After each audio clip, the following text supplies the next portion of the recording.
Hello, everyone, and welcome to Willow Talk once again. Adam Peacock alongside Alyssa Healy. Hi. How are you? Very well. How are you? Good, good. We're still awaiting the return of this mythical creature known as Bradley Haddon. I'm just curious to know if anyone's actually heard from him. So I haven't. If he actually exists. Yeah, he may never come back to Willow Talk. We're not sure. Yeah, he might be stuck in Central Europe for the rest of his days. Not a bad thing. Yep, farming. Farming and ploughing fields and, painting fences and all that. I can see Had's doing that with his trucker hat on. No, he's back next week, which is well timed because I won't be here. So I'll believe it when I see it. that he's back next week or I'm not It could just be me on the show. Yes. Just me. You and producer Sam. So I'll run it. perhaps. I think he's in agreement with that. Yeah. No, we welcome Hads back with open arms next week. But today, on today's episode, we've got a lot to get through. We've got Australia's women's T20 World Cup squad that was announced this week. You've got a change of venue, a few things happening behind the scenes. Heels, I'm sure your WhatsApp groups have just been filling up with messages on a minutely basis. No. No? No one's surprised. No. A little controversy before the World Cup. It's never anything new, but that should be fun. We're going to look ahead to the Aussie men's tour of the UK and pick our players to watch as well. We've got sundries, which will include a bit about England. Get up to their old tricks again. Don't know if you saw that in the Sri Lanka test. Yes? I'm just going to Save it for later. And we've got a special chat with Marnus Labuschagne. And it's about his favourite subject in the world. Have a guess what it might be. Cricket bats. Cricket bats. I tell you what, I did the content shoot with him and he was lugging his bag of... Most people had just like pads and stuff in there to film stuff. He had a bag of bats with him. So I was pulling them all out again, like going through them all. He's got some nice cricket bats at the moment, so I get it. He does. He does. And he goes into detail. He's come up with his own algorithm to sum up the weight and the measuring stick for how good a bat is. And he's going to go into it in great detail. So if you froth over your bats ahead of summer and you're wondering what to do about what kind of bat to get, this is the chat for you. I'll pass on that one. You've got your bats sorted for summer? Yeah, my bats are good. I'm good to go. For someone like yourself, have you got one that you know you're going to use for the majority of the next 3 months? Yeah, I got a few from last season that are still good. So I'd send them back, get re-stickered with the new season stickered and cleaned up and ready to go. But Lockie, our beautiful bat maker, who Marnus is an absolute pest too. Also a cricket snuff, but he always makes me a couple of brand new ones every year. But I've just got one on the go at the minute, so it's hanging on till that series. Hopefully a few more coming. One's enough. One's enough. One's plenty at the moment. It's not like you go out there with 3 bats.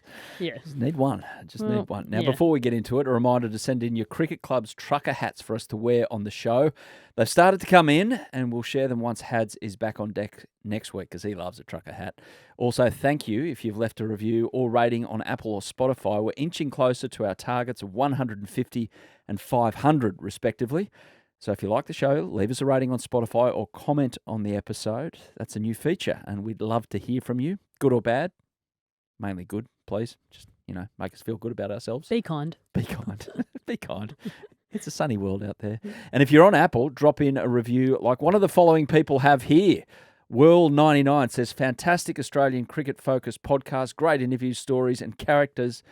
Make this a great listen. Thank you. Yeah. Appreciate it.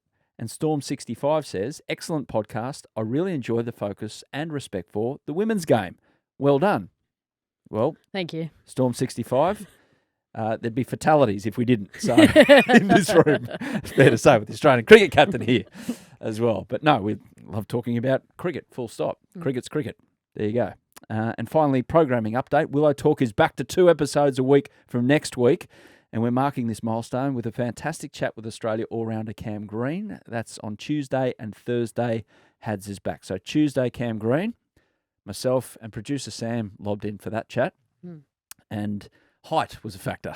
Let's just say. I felt very short in that particular discussion. But we had a great chat with Cam, who comes across as a pretty quiet, down-to-earth guy. And he is a quiet, down-to-earth guy, but it was great to get inside that mind of his. He's got a rather big 6 months ahead. Yeah, very chilled character, but seemingly a very deep thinker about the game, which probably people don't see. But he's got the world ahead of him, let's be honest. Yes, he's got a few options. And then next Thursday. So that's on Tuesday, the chat with Cam, and then next Thursday, Hads is back. But Heels, let's get into your T20 squad. Well, not yours. You weren't the sole selector, but you're the captain. sum it up. This squad that you're taking to a T20 World Cup to try and win it again for Australia. Exciting. That's probably the word I'd use. I'm not sure about the choice of skipper, but we'll just roll on with that. But no, I'm excited for the team we've picked. I think we've got a good mix of youth and experience. Obviously, some old heads around still that have been a part of multiple World Cup wins, which obviously helps. But I think they said it out loud in the media the other day that I think the youth in our squad's actually going to win us the World Cup. So I'm excited with the depth we've got and the options we've got, and I can't wait to get over there. Nice way to attract a bit of attention away from the oldies there. No, well, I think the talent's there. The experience will put you in good stead about tournament play and how to win. But I think the young players in our squad and the exciting way that they play the game will probably have a major say in determining who wins the tournament. You've been involved in these tournaments for a very long time, back to 2010 was your first one. Mm-hmm. And they played every 2 years, apart from the COVID years where it all got a bit messed up. How has it evolved in terms of what you need and what skill sets you need across the board? Well, you even see the last-minute change of what do I call it? Venue. Where country. you're going. Country. You know, you get on a plane and go somewhere, you're going somewhere different. And so not Bangladesh, UAE. We're pretty lucky in that the change wasn't dramatic. I mean, if they had gone from Bangladesh to Australia, for instance, like you're not sure what you're going to get. But it's just having a squad that's going to be adaptable to the conditions, I think, most importantly. We're only playing at 2 venues. The wickets could get tired. We're not sure. We might get a couple of new wickets, whatever it might be. So having that flexibility in your squad really, really important. And I think initially, maybe back in 2010, we probably played with 11 players right throughout. But I think you genuinely play all 15 at some point throughout the tournament. So everybody in that squad is fit, firing and ready to go. So we're blessed to have that. With the bowling balance that you have to find in T20 cricket, how would you describe that in terms of fast bowlers and the options there as opposed to the slower bowlers for even opening or middle overs on those decks? Yeah, well, I think we're really lucky. We've got 2 out-and-out paceys in our squad, which is going to be a real point of difference on slow wickets if that's what we get. So Darcy and Taylor? Darcy and Taylor, people keep talking about them playing at the same time. Could be really interesting, but we're so blessed with so many all-rounders that bowl spin, bowl pace that we can actually play around with our lineup and put a few people in specialist roles. So look, we've got options with the new ball with a spin attack as well, not just out and out pace. So we're really lucky. It's a strong squad, and hopefully we can just keep everyone on the park and just manage our way through the tournament. The women's team, Australia's women's team, never played in the UAE. So is that a factor in any way, or there's enough intel out there from the guys going over there that it's no concern at all? I don't think anyone's really played a lot in the UAE when I look around the World Cup. I mean, England probably go there and train a lot throughout the winter months for them, but we've had a few training camps over there over the years for domestic cricket. But look, I think it would have been the same if we were going to Bangladesh. There's a lot of sides that never really go there that often outside of a World Cup. So it's literally going to be the team that adapts the best and also turns up and plays the best on any given night that's going to get the job done. Yeah, we had Phoebe Litchfield here a few weeks ago, of course, and she was like, I've got to kind of school up a bit on playing in Bangladesh. So she might have been a bit relieved that it's no longer going to Bangladesh over the UAE. Well, I think we were well prepared for Bangladesh and probably some extreme conditions that we could potentially face or come across. So the actual venue shift to the UAE, I feel like won't be as dramatic. I think we're prepared for what could have been, some slow, low turning wickets in Bangladesh, and I think there's going to be hopefully some middle ground there in the UAE. Hopefully some good batting wickets at some point. Hopefully. But as you say, like the 2 venues used, we don't know if they're going to serve up just the same decks all the time or whether or not they've got a couple on the square that they can alternate between. So, yeah, there's back-to-back games a lot of the time, isn't there, in the group stages? So, Speaking of the group stages, your first game, so you play a couple of warm-ups. We'll get to the New Zealand series in a moment that you're going to use here on home soil to get things going. But your first game, Sri Lanka in Sharjah on October 6th. Then 3 days later, same venue, New Zealand. And then 3 days later in Dubai against Pakistan. And then India, the last group game before the final takes place. Or you got the finals and semi-finals. Final is early hours here in Australia, Monday, October 21. So it's a little over 2 weeks. Yeah, between start and end, which is a little different to the men's T20 World Cup that we just saw in the West Indies. But how do you feel about that schedule, having a team like India last before a potential finals? Yeah, it's an interesting one because I think scheduling wise in the past, we've tend to play them first up. It's sort of been like the first game of the World Cup. But it's not a bad schedule for us. I mean, Sri Lanka are red hot at the minute, so we're not easing into the tournament in any way. We have to be on from game one, and I think if we do the hard yards in those first 3 games, hopefully that game against India is a knockout fixture for the finals potentially. But you never really know what you're going to get over there. But we've definitely got a really, really tricky pool. Sri Lanka, Pakistan playing really good cricket, India as well, New Zealand we're about to face in the next couple of weeks. So it's no easy game, which is exactly what you want in a World Cup. With the 100 and the Women's Indian Premier League gathering pace, has that increased the depth across these nations, like outside India, England, Australia? Oh, 100%. I think Sri Lanka probably used to just rely on 1 or 2 players in the past, but I think just watching their form over the last little bit, I mean, they beat India in the Asia Cup to win that. They've got a lot more players that are playing a bit more frequently around the world, and that's exposing them to the top level more. Look at the England squad that they've just announced this morning.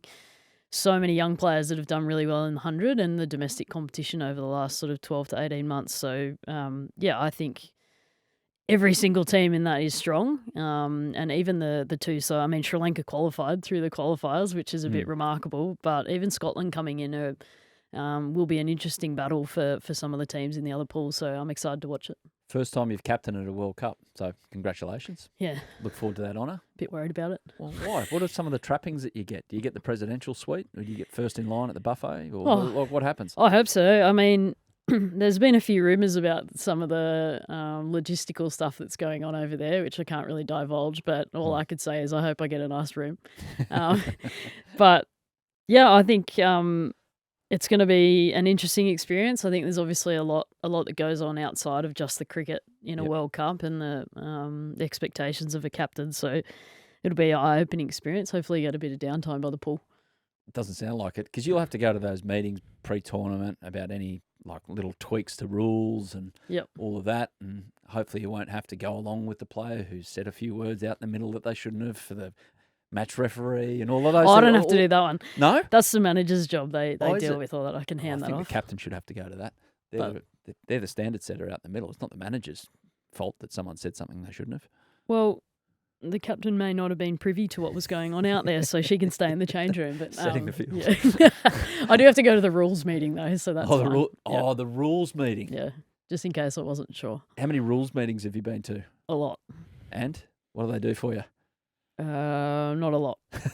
There's not a lot of clarification you can get on what a standard set of rules are and what you can and can't do, because we've been doing it forever. So it's just a nice opportunity for the umpires to let you know where they stand, I think. Okay. One of those things that you have to do but don't really, and it's just taken away time from the pool. Yep. I've seen multiple captains sitting on their phone throughout those whole meetings. That's not me.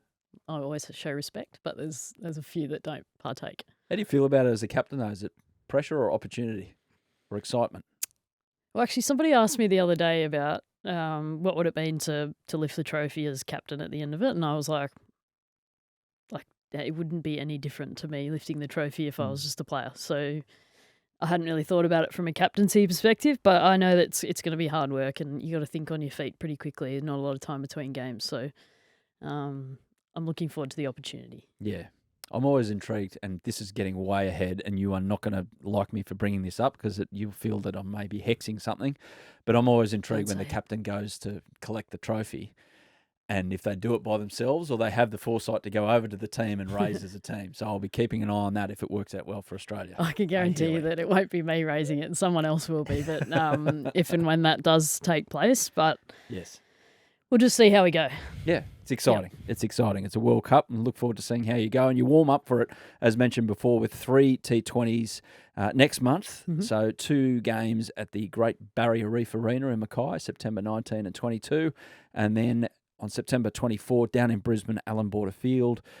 Games televised on KO, Foxtel and Network 7, which is good to see everyone getting behind that. I guess that third game is down in Brisbane, so you can get out of there the next day and fly to the World Cup. It's nothing against the good people of Mackay and having 3 games up there. It is. It was quite literally to fly to Bangladesh initially. It was like we got to get a flight out of Brisbane and get there as soon as we possibly could. But obviously getting to Dubai is a little bit easier, one flight. So looking forward to that. So is that for you the official start of summer? When does this is a debate around September, October, November? When's the official start of summer? It's pretty soon if you're going off my hay fever. I feel like spring started about a month ago, but yeah, I think so. I think generally we play a couple of games in late September, early October, and I think that's normally the start of our summer. But with the World Cup, it's brought everything forward. So it's almost like September 1 is the start of summer. Off we go, and it finishes in end of April. So it's, yeah. It's like when you drive around where I live. There's a lot of like cricket grounds which double up as soccer fields or rugby league fields, but mainly soccer fields. And when they get on them in the first, and maybe a few listeners around the country relate to this, they get on them for those first 2 weeks in September, and they might be having to rock up on that first Saturday morning with a few layers on because it can get still a bit brisk despite global warming.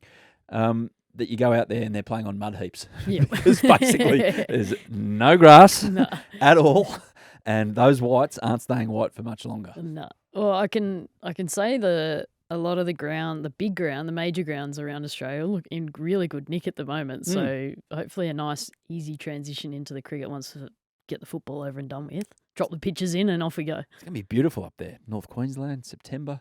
Not warm, but not too warm. Get the tan happening. Got to be careful where you do that, though, with the Crocs. So we'll... Yeah, good point. Yeah, good point. And sunburn, because you wear the... Correct. Yeah, the full length, of course. So... Yeah, looking forward to all of that. Australia A, India A, by the way. What did that give? Depth, squad selection, all of those things. Australia A dominated in the white ball legs, winning the T20s 3-0, one dayers 2-1, and then Australia won a 4-day game on the Gold Coast.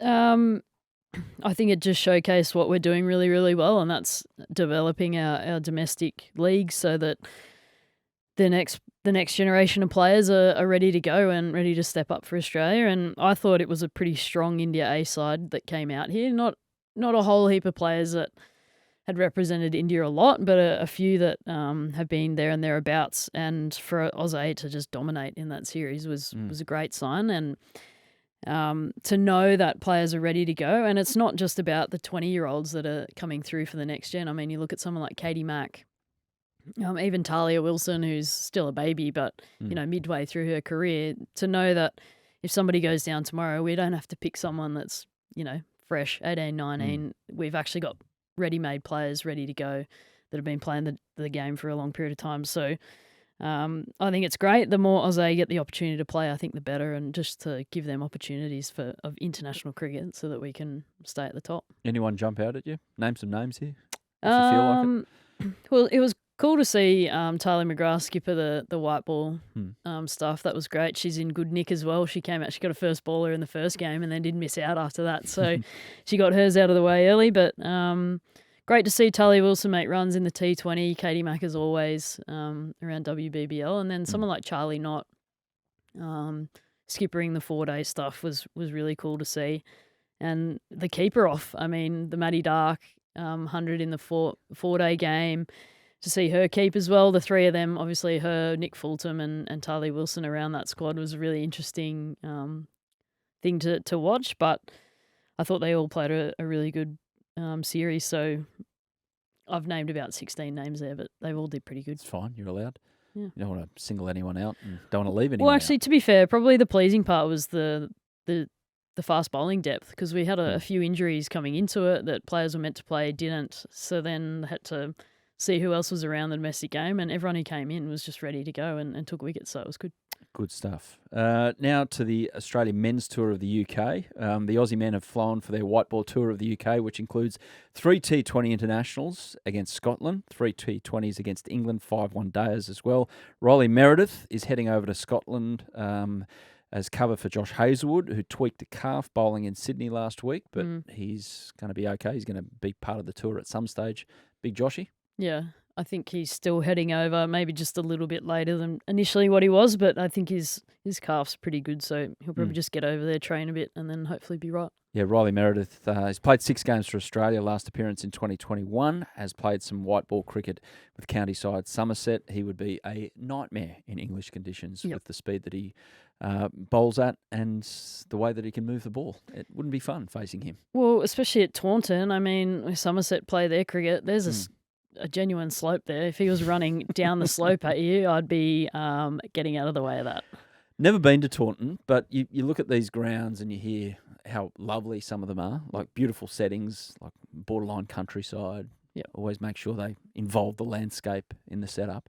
What's your favourite over in England? Taunton's up there. It's good fun. The fans there are a little bit rogue though, so that makes it an interesting experience. But we actually played at Worcester a couple of Ashes series ago, and that is a very beautiful ground. Not much going on around there, but the ground itself, beautiful. So there's a lot of those.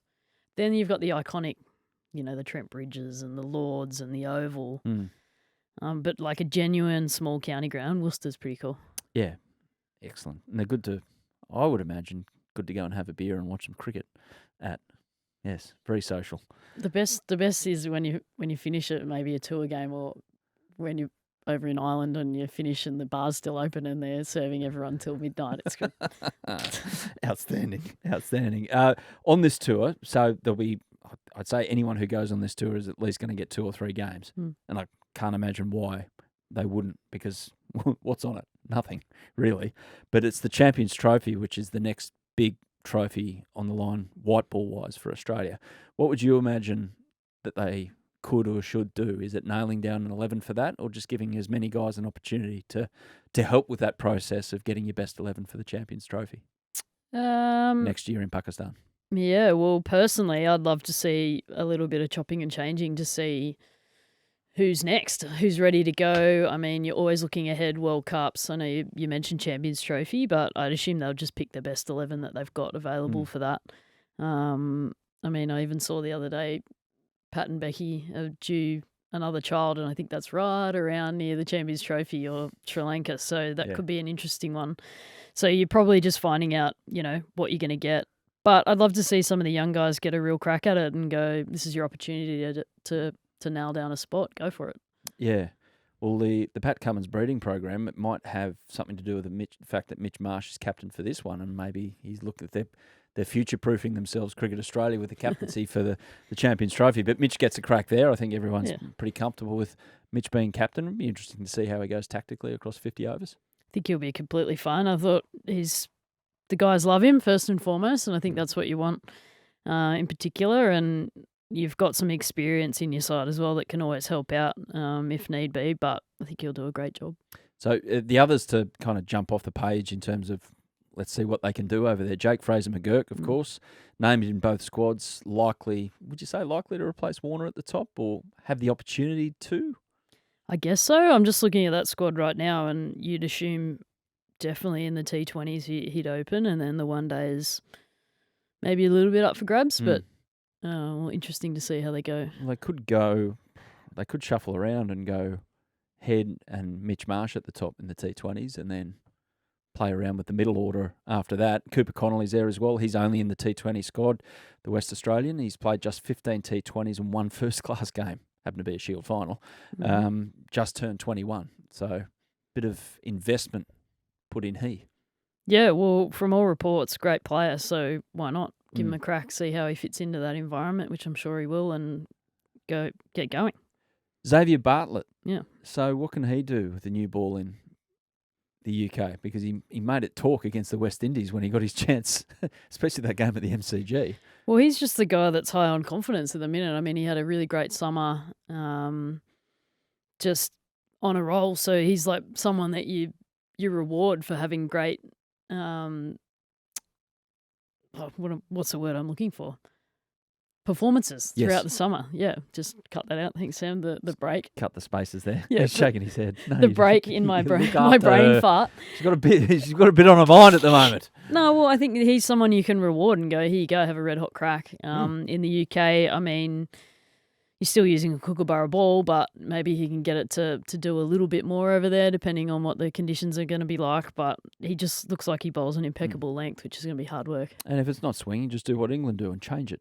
And Sean Ooh. Abbott as well. He's involved as an all-rounder, of course. And he's got a real opportunity, I reckon, to nail down some of these spots that might open up over the next 24 months in these teams. But, there's a lot of competition and a lot of depth, which is good to see. And bulk new faces in England's squad as well. No Johnny Bairstow, Moeen Ali and Chris Jordan as well, dropped. Joe Root is given a rest. 5 uncut players. And England have gone back to their academy, named South Africa for one of their pace bowlers in John Turner. Guy from Barbados, actually. It's because his parents moved over there, I'm pretty sure. Jacob Bethel, he's there. Josh Hull, selected in both formats. Dan Mousley, who, what's he called again? He's called the Danger Mouse. Yeah, right. Yeah. Interesting It's nickname. a cool nickname. Who gave you Midge, by the way? My dad. Oh, yeah? Yeah, I was a small kid. I've been midge since I was 2. Yeah. So it's stuck. Generally speaking, 2-year-olds aren't exactly height advantaged. Nah, I well, think it was harsh early for my me, Dad. nickname for my mum was Pud. So you can put two and two together. What I look like. I'm going back to that as well. Your parents like you as a child? I can understand if they didn't. Oh, well, I have been known to call my kids all kinds of things under my breath at times, but I haven't come up with nicknames. Well, Dad, it ended up getting Reginald from my dad. I don't know. Don't ask me. What? Don't ask me. Yeah, it was Midge, but then for some reason it turned into like Reginald. Is that one of the you would have played this game? My kids do it as well. Dad, what was my name going to be if I was a boy or girl? Yeah, maybe I've asked that. maybe Reginald. Reg Healy. Reggie. And here comes the Australian captain, Reginald Healy, to lift the ashes. A splendid moment it is for Australian cricket and cricket in general. I think I'd definitely have a moustache. I'd have a mo and maybe a mullet, surely. Yes, and write a penny farthing to the game. And maybe curl the mo as well. Reginald Healy. Outstanding. We got off track there. We did. Anyway, enough about England. So, refresh. England obviously need to do a few things because they were disgusted with their performance at the recent T20 World Cup overall. No, a little bit of a letdown after what happened in 2019. They haven't really... they won the T20 World Cup down here as well. But overall, it feels like they're just trying to find things with their white ball cricket. Well, yeah, I mean, first thing they did was punt the Aussie and that poor Moddy His fault. left the scene. But, yeah, I mean, they're fresh off a summer of white ball cricket. I mean, they're playing the Vitality Blast. They're playing their one-day comp. They're playing the 100. So they've got ample guys to pick from. They've potentially just picking guys that are in form and people that they see will have a future for England and give them a crack. I think these games are important. Don't get me wrong; they're international fixtures, but it's a cool opportunity to trial players in this little period, knowing a Champions Trophy is the next big event. So, good luck to all of them. I don't know a lot about them. Obviously, I know a bit about Jordan Cox. I've watched him a bit. Tell us about him. Playing domestic cricket, really talented batter, just highly skillful. Behind the wicket, in front of the wicket, whatever it is, 360 player. That's what you generally call it. Good player, good fun player to watch. So I'm looking forward to seeing him if he gets the nod. Now, England chief selector Luke Wright says it's not the end for Bairstow and Moeen, but does it feel like it is? I don't like it when bosses or organisations come out and say that it's not the end, or this player's not leaving our club, he's staying here forever, and then the next day a rumour comes out that they've retired or they're moving clubs. So it's never a good thing, but maybe it's a bit of a kick up the bum and go, righto, if you want to play for England again, especially in the white ball game, you need to be better or start scoring runs. So good luck. Could you see him playing for England again? Yeah, I think so. They seem to love him over there. He seems like fits into that squad really nicely, but I think it's gotten hard for Johnny after his accident. It looks like he's not quite moving the same as what he used to. They've got some really dynamic cricketers over there, so whether that's costing him, I'm not sure. But you can only really prove your point by making a heap of runs, so it's got to do that. And in either squad, no Mark Wood because he's injured again. Yeah, so shame. Yeah, I'm sure a few of the Australian batters are ropeable at the fact. Joffre's there though. He's so good to watch though, Mark Wood. You don't like seeing him sitting on the sideline, and they have to manage him a lot, but he's so good to watch when he's on song. Exactly. A little break on Willow Talk. Back in a moment with Marnus Labuschagne, as mentioned at the top, his favourite subject in the world, bats. We're back on Willow Talk. Over the past couple of weeks, myself, producer Sam, and the listener content team got crammed in a room in the Foxtel offices in North Sydney where we got to chat to some of Australian cricket's biggest names across the men's and women's squads. We're talking to Pat Cummins. We're talking to Alyssa Healy. How did we get her? It's amazing. How did that happen? You talked to someone, did you? I got told to go in a room and all of a sudden Ferris was there and I was like, oh no. Producer Sam did that one. Glenn Maxwell, Pez is there as well, at least Perry, Mitch Marsh, to name just a few. So over the summer, we're going to roll out these chats on Willow Talk and put them on YouTube, starting today with my chat with Marnus Labuschagne. This one, as you'd expect with Marnus, is for proper cricket nerds. It's all about cricket bats. Fair to say, it goes off on some woody tangents. Heels even gets a mention here as well. After the chat, we'll be back with the sundries, but here's Marnus. Marnus Labuschagne, we're going to talk bats with you, if that's okay. That's area that I can help you with, I think. I've heard. Can you remember the first one you ever got, and what was the occasion? Like first ever bat? Yeah. Probably can't remember it. No, I definitely remember it. I mean, first bat of memory is probably I got a V600. Sean Pollock at the time was one of my favourite players. As a kid, I would have been maybe 7, 8, 6, 7, 8, around that time. Probably probably before that, I reckon I had a Duncan Fernley. Old school. But the first bat of memory was V600, then V1200. Because Jack House was obviously my favourite player growing up. And so they were probably the first bats that come to mind when I think about my first bats. Have you still got them? No. I'm not sure where that. I wish I still had them. That'd be an ornament, wouldn't they? That would be, yeah. I mean, as a kid, you always sort of just go through bats and you want the next best thing. And then, as you find out now that everything becomes vintage or heritage. And imagine if you still had that, that would have been cool. That would have been cool. At what point did bats become, not just a tool of trade, but is it a hobby for you? I don't know. No. Is it an obsession? What is it with bats and you? I mean, since I was a kid, I think, you always, bat was in bed with you when you got a new bat. Yeah, knocked it in. You did everything. You oiled it. You did, because obviously now you've got the luxury of having, numerous bats. But back then, that was your bat for a year or two. So always, it was a big part. Even growing up, when you first, playing rep teams and stuff like that, you always looked after your bats like it was, prized possession. So little man gets a new bat. How long does he spend knocking it in and just procuring it for use and making sure it's in pristine condition, ready to go? I mean, early days, you always followed the guidelines because you were like, well, if I don't, then, it's going to break. And then, so you always knocked it in for its 8 hours or something, so it drove your parents insane. What'd you do? The ball in the stocking or No, I had the mallet. I think I had the mallet at that time, but there would have been a time where I used the ball in the stocking. And I mean, you just knocked it in, made sure that it was ready to go. But amazing. I mean, you just think about how much care you put into your bats now compared to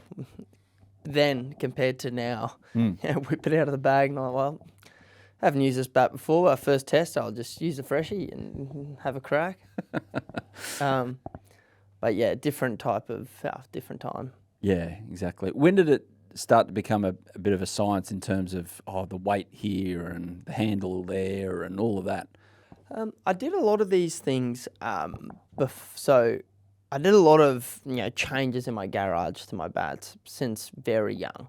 I was always I had like a shed in my garage. I had everything. I had a draw knife if I wanted to take weight out of the bottom of the bat. I had a drop saw if I wanted to cut the toes down. How old were you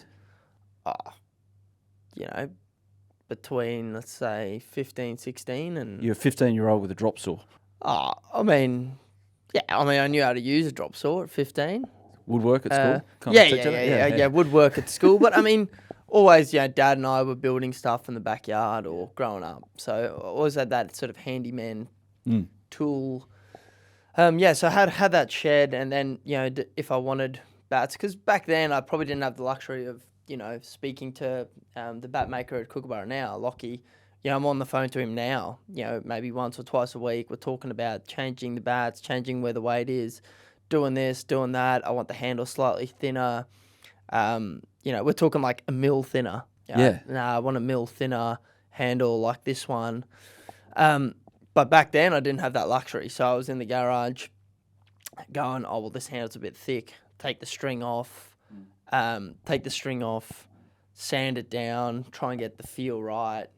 Had my calipers, making sure the mills are right, then restring it at home by myself. Maybe if I felt the bat was too long or too heavy and I didn't want to change the shape of the bat, I wanted to bring the balance of the bat up higher, so I'd cut the toe off, make it slightly shorter. So I did all sorts. This was in high school? Yeah. High school, yep. And then that sort of continued, even when I was... early days, just playing first-class cricket, always took care of, always was making changes to my bats.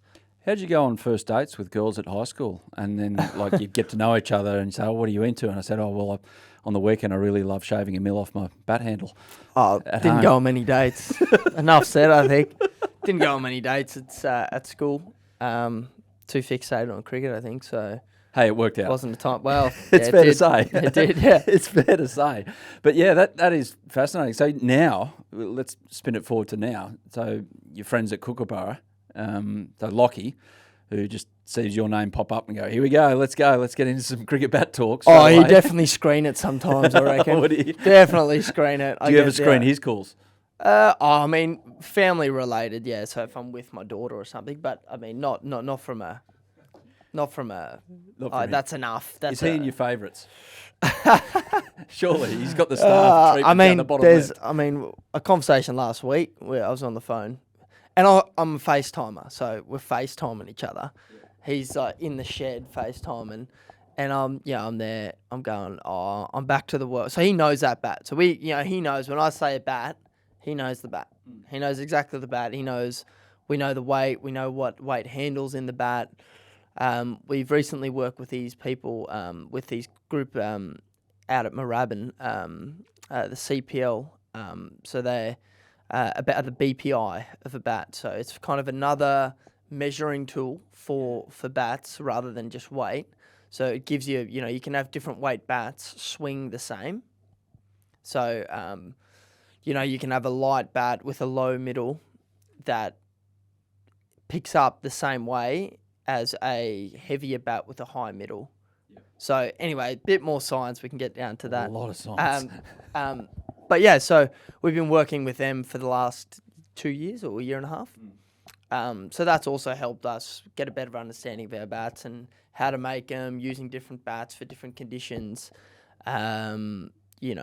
So you'd have a vastly different weighting and balance and everything for a bat that you take to India as opposed to England, as opposed to playing at the... How long do you have here? Yeah, no. This is... Yeah, give us a 60-second version if you can. Or a 90-second version. Righto. So I'll give you 60. So the BPI is balance point index. So effectively, how far from the top of the handle, the balance point, the middle point of the bat is. So if you're changing that, and it shows in the research and stuff we've done, is it shows that the literal amount of stuff so if I put one piece of tape at the bottom of the bat, it changes the bat completely. So we're thinking like that's little, but it changes it dramatically. So I've got bats. So the bat I currently use in England was a 2.9.5 bat. Yep. But the balance point was real low on the bat, so it picked up heavier. So we've got a light handle, low balance point, so it picks up heavier. Because the ball doesn't bounce as much. So you have your center of mass closer, and with that bat, so we did a 2-day camp where we worked out, which bat is the best for which area. Yeah. So within England itself? No. So we just worked out, hitting squarer with a bat with a balance point lower is better. So you're getting better contact on the ball, more front foot. So in England, when the ball's swinging in the UK, that bat proved to be the best. Now, as you then get shorter, like at the whacker or something like that, you want a bat that's center of mass is closer to your hands, right? Because you're playing more pull shots and not many balls on the front foot. So I've got bats in there that have got 9-ounce handles, so a heavier handle, lighter blade. Yep. And I got bats in there that got light handles, heavier blade. How many guys in world cricket or girls do this to this degree? Probably none. Probably none. Fair enough. Yeah, so we've gone down deep rabbit hole. I reckon It's you have, deep. yeah. And I mean, I'm only giving you the shortened version here. And I so don't reckon there's you've got way to the more bottom detail. of that hole either. No. The hole's changing. The hole's changing. And once again, so in England, I stuck with a formula. Yeah. So I used different bats for different conditions. And I found, we found out a few different things that, that makes me change the theory or the formula a little bit, but it's always evolving. So we're trying to get better. I'm trying to have as on-ground data as we can. So the stuff that we're doing indoors at the center, and then, okay, how can we apply that to real life? So obviously the bat with a higher middle, plays down the ground slightly better. The bats with a lower middle play square of the wicket better. And then we've got low, middle, and high. So we've got 3 options within that as well. Taking it back to the relationship theme that I touched on in your teenagers, is there such thing for you as love at first sight or love at first, I know this is a horrible term, love at first feel with a bat? Yeah, I mean, for me, the bat always starts, the feel part is with the handle. So that would be, I've used some bats that have not had great middles or ping, but the handle's just been perfect. And the feel, and so batting is so much on feel of that, okay, that feels good in my hands. And this probably brings us to that point that you're going to bring up in a bit, is that the World Cup bat. Well, you brought it up, so here we go. So that is a good example. That bat, I actually didn't take that bat to England. I left it here. But then the first thing when I came back is I was picking it up. I was like, oh, geez, this bat feels good. And so I just went back using it. And because I had, a few technical things that I changed my grip a little bit. And once you change something, you want that consistency because you don't want to be using a different bat. The handle might be slightly different. So I was like, well, I've just got to keep using this. And Lockie's been making my new bats that I've got now. But until then, for about a month since I've been back, I've just been using that one bat. And obviously the face has just fallen off completely. Well, yeah, unfortunately now it looks like it's fallen off the side of a ship and has been drifting at sea for about 6 months. And the faces, and you posted it on Instagram, the face is just completely gone. I mean, is this like you've buried it in the backyard and you had a ceremony for it? No, I actually, funny story, my bats were meant to arrive on Monday. Yeah. But Monday was a public holiday in the Redlands area where I live. So went to the post office, pick it up, post office closed. So I couldn't pick them up. So Monday training, I was like, well, I'm going to have to bring it out again. I had duct tape on the middle of the bat just to hold the face together to get through that session on Monday and Tuesday. Yeah. And then obviously picked the bats up and now I've got them. So now it's, R.I.P., rest in peace. And you've kept it though, have you? Yeah, kept it. Yeah. I'll put that in the memorabilia kit bag with all the special bats that I've had over time. Anything with a test entry scored with it gets kept? Yeah, I'm missing one. Which one? My first 100 in Sri Lanka. What'd you do with it? I sent it to the factory in India. Yeah. Posted it to them and said, you need to make the bats like this. So they've got it there. Okay, it's still... well, it's somewhere. I mean, I'm not sure. It is. Yeah, well, I know where it is, but I'm unsure if I'm going to be able to track it down again. But that's the only one I'm missing. I scored 5 with one bat. Oh, yeah? Over a 4-year period. So I used it in 2019 summer. Great bat. Good times. Loved it. Yeah, good times. Scored, I think, 400s that year. Then the next year was India. I used a different bat. And then I brought the bat back. From retirement? From the memorabilia kit bag. Yeah. Took it out. it had like a dowel in the side to keep the shoulders together. It was falling apart. Yeah. But I brought it back for the Ashes because I was like, I just can't. I could just, once again, the field thing, picked it up. I was like, oh, mate, it just feels great. Used it, got 100 at Adelaide, and then after, used it for the rest of that summer, and then retired it again. Oh, but I mean, there's nothing stopping it from coming back.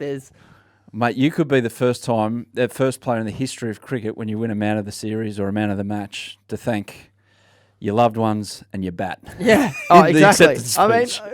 Everyone should be thanking their bat. Like I said, it's your tool of trade, so you got to take care of it. But yeah, there's a lot of the Test hundreds have come with one bat or two bats, I reckon. Fantastic. Unrelated question to end this chat, Marnus. That catch you took for Glamorgan in the T20 Blast, why is it the greatest catch in the history of cricket? I mean, that's a tough question to answer, but it's well, funny. It is. It's funny. We kind of spoke about it. Tim Vandergooten, who plays with me at Glamorgan, as the ball went up, he was actually abusing me from where he was standing because he was like, I was way too wide.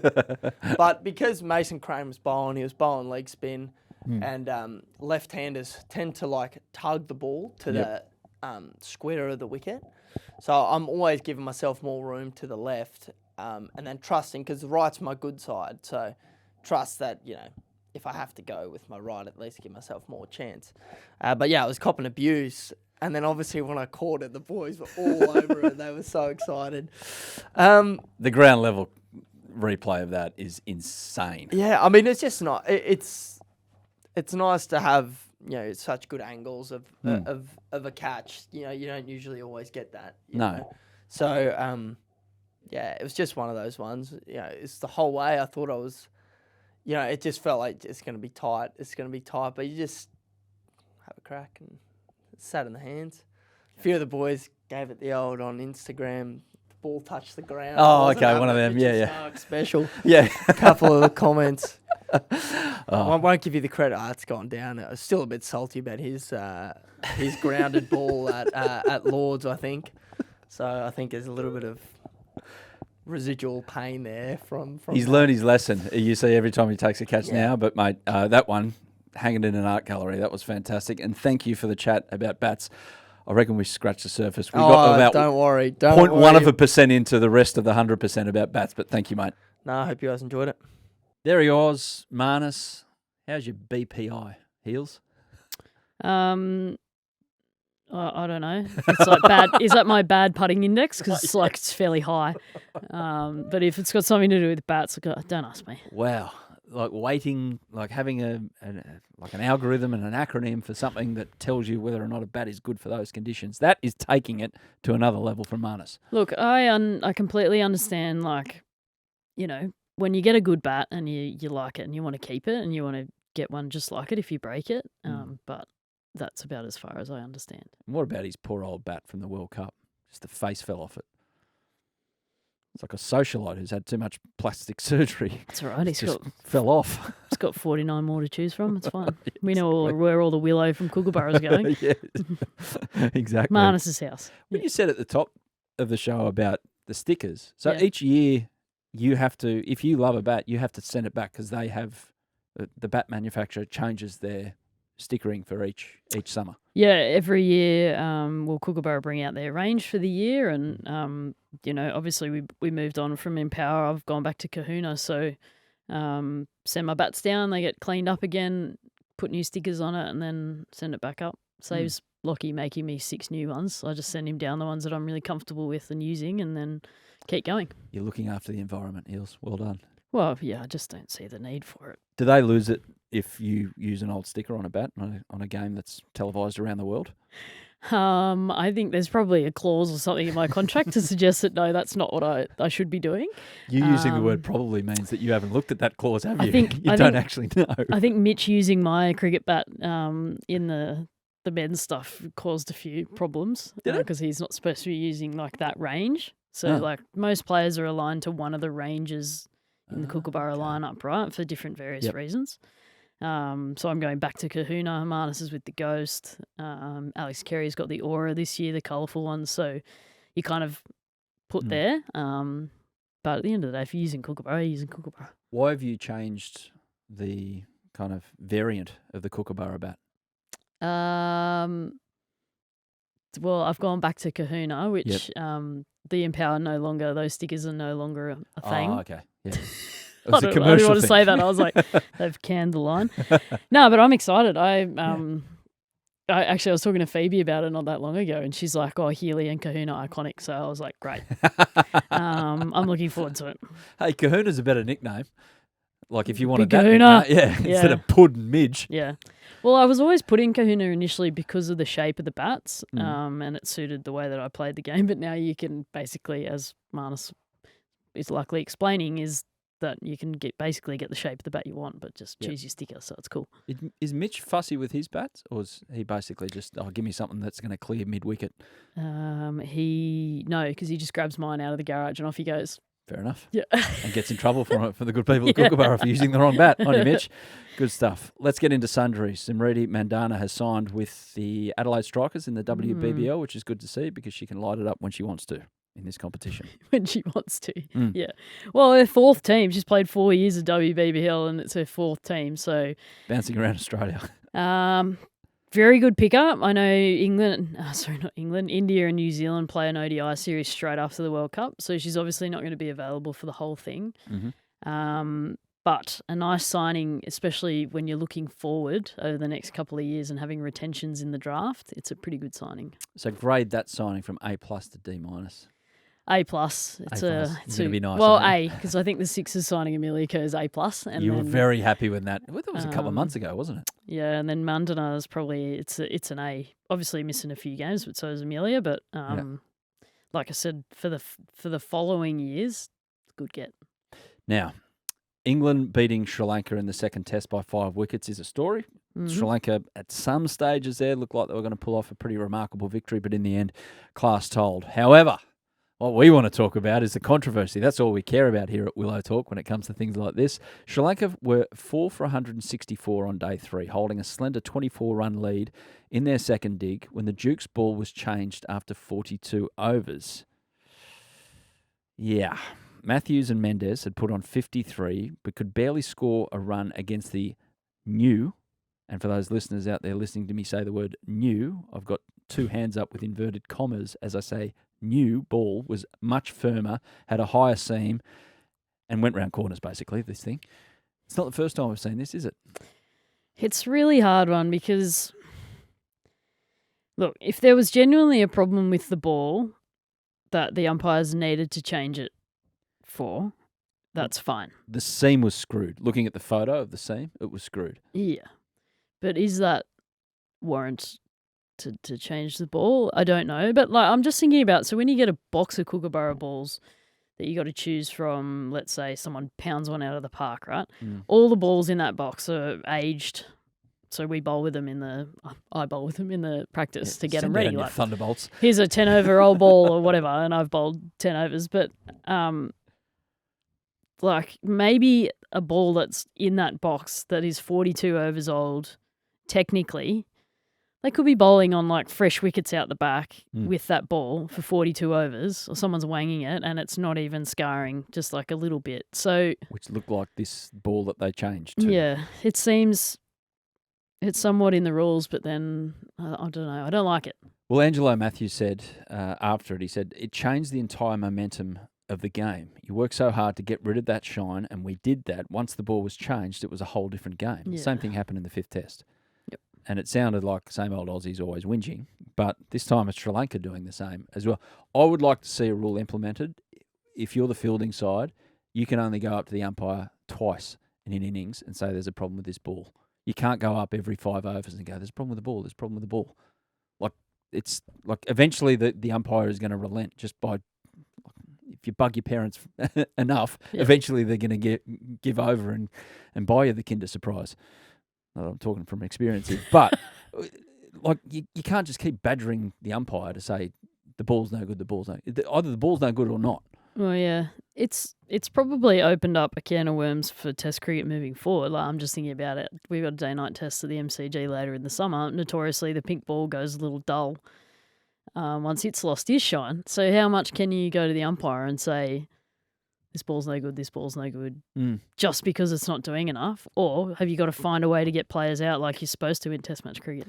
Sammy, mark this down. We'll get to the end of January, and if she's gone up the umpires 13 times within the space of 10 overs to say that this ball is doing nothing out here, we'll come back to it. No, we won't need that. We'll forget we it. won't I won't need to do that, surely. Why not? Oh, we'll get him out by then. Okay, like your attitude there. We should mention England wicketkeeper Jamie Smith, who we talked about before the English summer. Hads and yourself brought up why they chose this guy. It was a bit of a left field selection. He scored his maiden Test 100 in Bazball style as well. Very exciting player. Yeah, I wish you hadn't brought it up because it means we've got to agree with Hads, because Hads was the one who was like, I love it. Like, I love him getting picked, blah, blah, blah. So well, that's what I'm doing. Credit to Hads. When he's not here. Yeah. What do you think I've done it now? He did look exciting, and more importantly, he did a good job behind the stumps, which I think is going to be crucial in Australia. Now, earlier this week, Bangladesh beat Pakistan for the first time in Test matches. Both teams scored big in the first innings, but then Bangladesh bowled Pakistan out for just 146 in Pakistan's second dig, set up a chase of 30, and they won with 10 wickets in hand. Both teams fined for a slow over rate. Pakistan were played 4 fast bowlers for the second time in 28 years, and that cost them because they couldn't keep up. It was like the old Windies days when they had 4 quicks. Shakib Al Hassan, though, he was fined 10% of his match fee and handed 1 demerit point for pegging the ball at Mohammad Rizwan after Mohammad Rizwan turned his back late on when he was coming into bowl. And it wasn't like a full flat throw, if you haven't seen it. It was kind of lobbed in his direction, but he did have to take evasive action, as if you do that playing in international cricket. Who would even think about doing something like that? I don't know. What I'm more disappointed is that Rizwan didn't stick his bat up there and nick it for 4 and then get the runs for it. I did watch it, actually, and I don't condone this, but I did find it actually quite funny because it was simply because Shakib hadn't looked up to see that Rizwan wasn't ready. He was yelling something down to fine leg. And by the time he looked up, Rizwan wasn't ready to go and then got a bit frustrated and lobbed it over his head, admittedly, but... it was more the Richard Kettlebrow's face as the umpire as well. He was like, what are you doing? I think 10% was a little light. Oh. Or you reckon it was okay? But that's the thing. You're allowed to get frustrated out there. It didn't hit Rizwan. It wasn't directly at him like I've seen before. So... Was that the one that you hit away? Just for our listeners here. Yeah, I got 4 for that. You played for it. I got 4 for that. What happened next ball? Did I get out the next ball? It was soon after. Yeah, it was like 2 balls later. I think you were flustered. Is it fair to say? I wasn't flustered. I just then felt the need to try and hit one, but I didn't need to. Yeah, okay. Turn you back really quickly and walk off.